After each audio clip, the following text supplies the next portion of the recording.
world. Most of us won't reach 100, because as we age, the cells in our body slowly wear out. No one knows exactly why.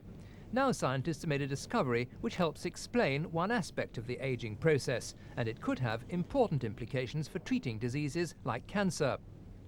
Most cells in the body grow and divide to form organs and tissues, but cells can divide only a limited number of times before they stop. Now scientists have found out why. It's to do with their chromosomes, the long threads of DNA at the centre of each cell. The ends of each chromosome are capped to protect them by structures called telomeres. Each time the cell divides, the telomeres get shorter, until the cell can divide no more. The scientists have discovered that when they made the telomeres bigger again with special chemicals, the cell starts to grow and divide again. British experts today said the discovery was important, but added a note of caution. Ageing is such a complex process that we shouldn't immediately hail scientific advance as being a step on the path to eternal youth. Many people regard the issue of quality of life in older age as being much more important than necessarily being able to extend lifespan. But understanding how it is that cells change during the aging process and how we can modify those processes gives us a much greater degree of insight into this really enormous challenge.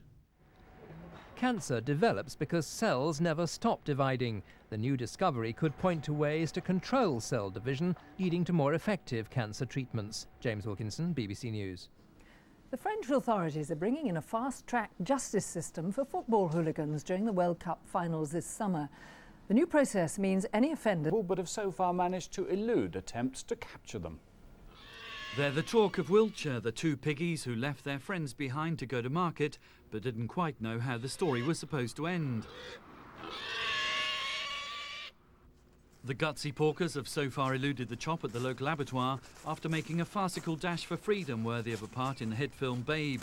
They even astonished their would-be captors by swimming across an icy cold River Avon. Didn't know pigs could swim, to be honest. Heard of flying pigs, but never swimming pigs, and to see that, I thought, well, fair play to them, you know.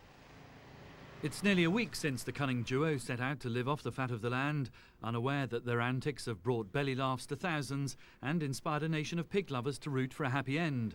Their escape took them through the market town of Malmesbury, where they ignored one inviting sanctuary. Sightings have been made, though. They always, by the way, stood very close together, never moved more than 1 or 2 yards apart. They're obviously good friends. And they stared at me for a while and they raced off again around my garden a couple of times. No sign of them, though, at the local police station, though there is a hint of admiration from the officer in charge, who just happens to be a vegetarian. Well, I don't eat meat, so any animal that escapes from an abattoir, I wish it the best of luck.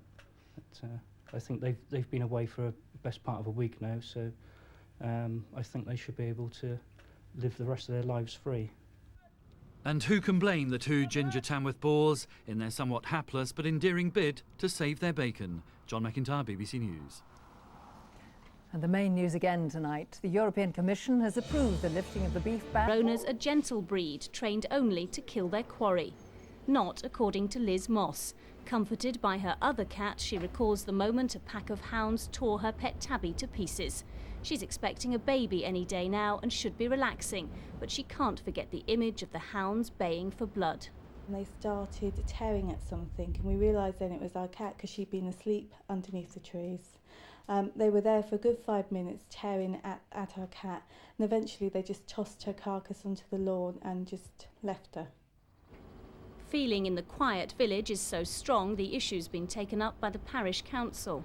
The parish council, after discussion, resolved to write to the hunt, expressing their disquiet at the fact that hounds had been in the village and caused this accident, and suggesting that in future hounds be called off if they approached this village and possibly any other village. At the Pytchley Hunt kennels, they admit it was an unfortunate accident. They say it's the first time in more than 20 years this has happened, and foxes rarely head for residential areas. Unfortunately, it went straight to the village and straight over 3 or 4 gardens, followed by the hounds.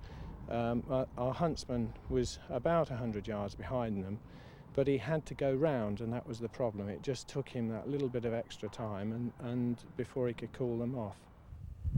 The League Against Cruel Sports claims incidents where hounds chase domestic animals are not uncommon. They filmed this confrontation at a meet in Oxfordshire last year. I don't care whether there's a fault as well. All I know is that these cats were there and chased onto my property. They should have had their hounds under control. They do always claim to have their hounds under control, and they have.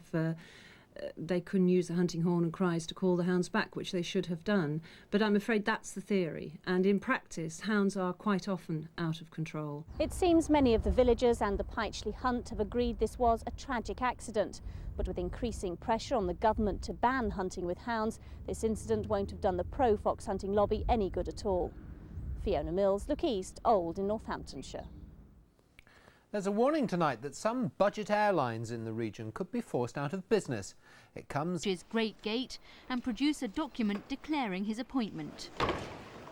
The master has to demonstrate to the fellows, who are an independent bunch of people, that he is indeed the Crown appointment, and that is why he has to display the letters patent, which the Vice Master reads and tells the fellowship, yes, everything's in order.